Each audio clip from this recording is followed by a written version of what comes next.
Today, I want to talk to you about what I shared in a recent speech that really landed with someone, and the idea that fear and love cannot coexist, and how Jose Altuve, my favorite athlete of all time, gives us a masterclass in this every time he steps up to the field. Whether you're an athlete, a speaker, a parent, or just a human, this message is for you. You're listening to Kathie's Coaching Podcast. I'm your host, Kathie Owen. So this morning I gave a speech, my revised speech, and I talked about how fear and love cannot coexist. So think about it. Fear and love can't coexist at the same time. It's like turning the light on in a room and fear just dismantles because of love. But being human, we don't always see that. Fear clouds our vision and love brings clarity. But today I'm going to talk to you about something related to sports psychology and how Jose Altuve being booed and being hated by the fans sometimes has really elevated his game and how we can use that to our advantage and change our mindset. There is always that voice in our head that tells us we will fail before we even try. That is fear. But when we meet it with courage, that is love in motion. And courage, it takes faith sometimes to have courage. Like that dark night when you're just facing all these fears and you're like, how can I find love in this?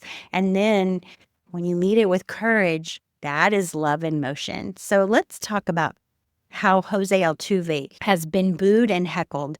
And actually, he has been booed for many years. He was part of the Astros cheating scandal. Whether you think he did or you think he didn't, I'm not worried about that. I'm more excited about the sports psychology of the whole thing because now in 2025, Jose Altuve has been moved to the outfield. And he's been used to playing second base all of his career, all of his time in baseball. And to shift all the way to the outfield, being a shorter guy and having to throw a longer distance to get it out at home is different. When you've been playing second base, you don't have to throw as far. And now, because he'd been caught in that cheating scandal, he's booed and heckled even more, like out in the left field.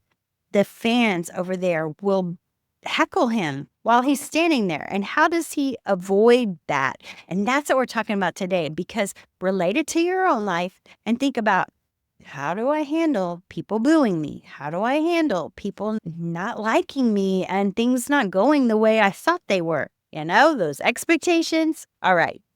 But despite all of this, Jose Altuve still thrives. He keeps showing up. Why?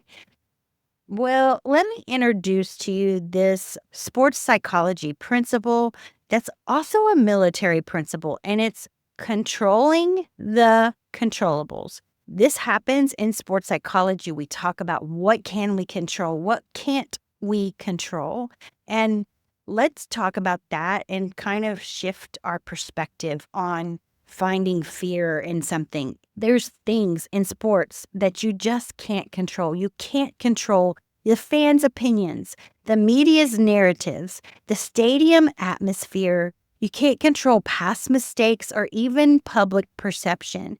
And these are things that you just can't control. And when you let go of that, you kind of let go of all that fear because, hey, I can't control that. But here are things that you can control. And let's start with number one, and that's attitude.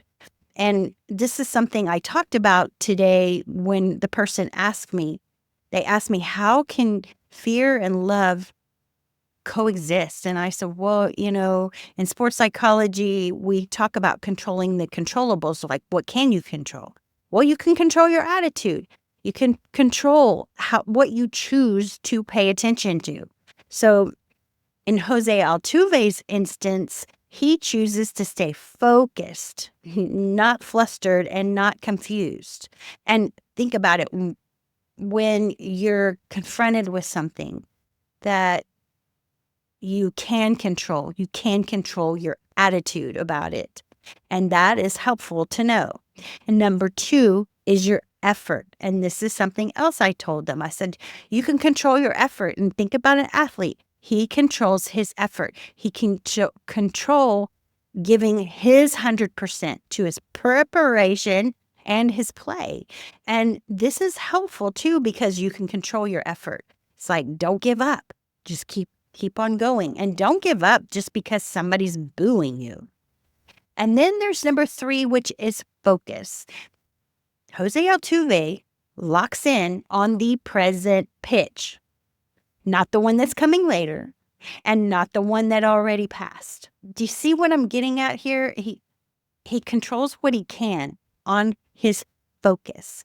And then there's number 4. He focuses on his routine. And routines can be rituals. They can be mindset drills and focus on what they're focusing on. I know I just talked about focus, but when you look at Jose Altuve, what he's doing is he's sticking to what works. His pregame rituals, his recovery, his mindset drills. He doesn't focus on what he can't fix. And then there's also self-talk, and I love this one. We're talking to ourselves more than we talk to anybody else. And so Jose Altuve does not internalize the noise. He talks back with belief, what he believes about himself and what he believes inside that nobody else sees going on. And then there's number 6, the body language. This is something I like to hone in on because a lot of people overlook this. And as a personal trainer, I've been trained to analyze a posture.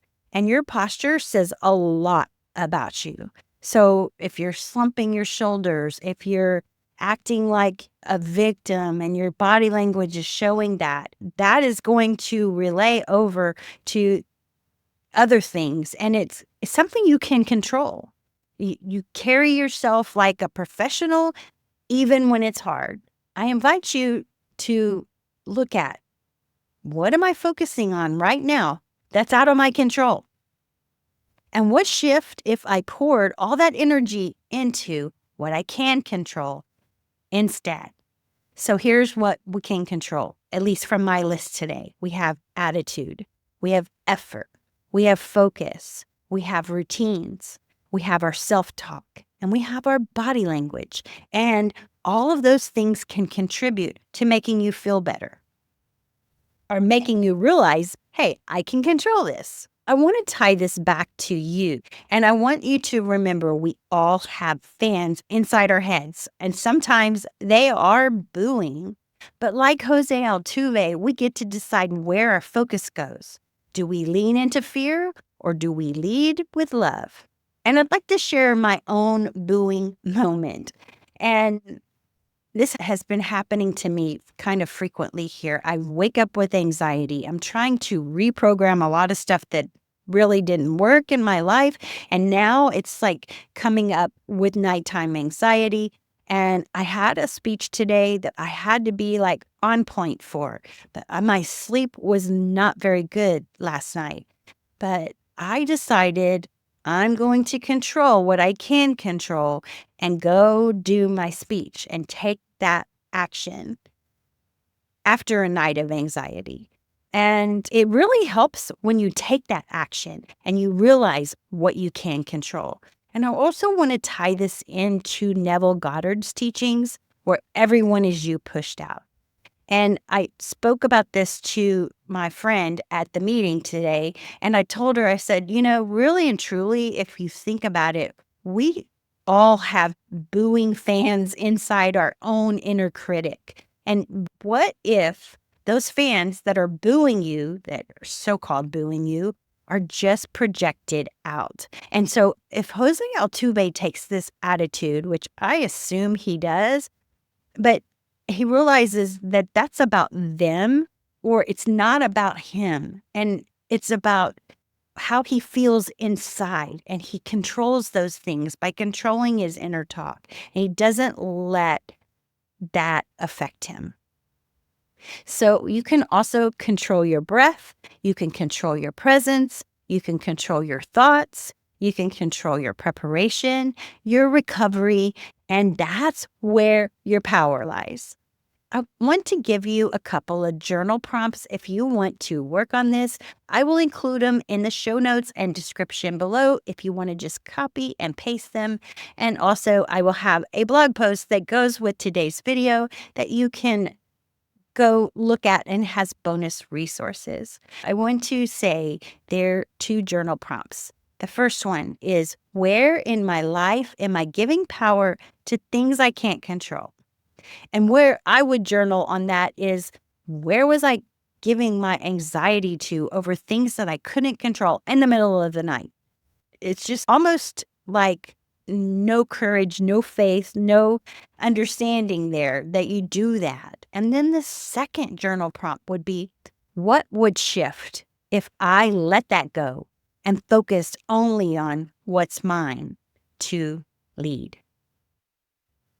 All right. If this message hit home, let me know in the comments below or share your own booing moment when you showed up anyway, because you never know who might benefit from that.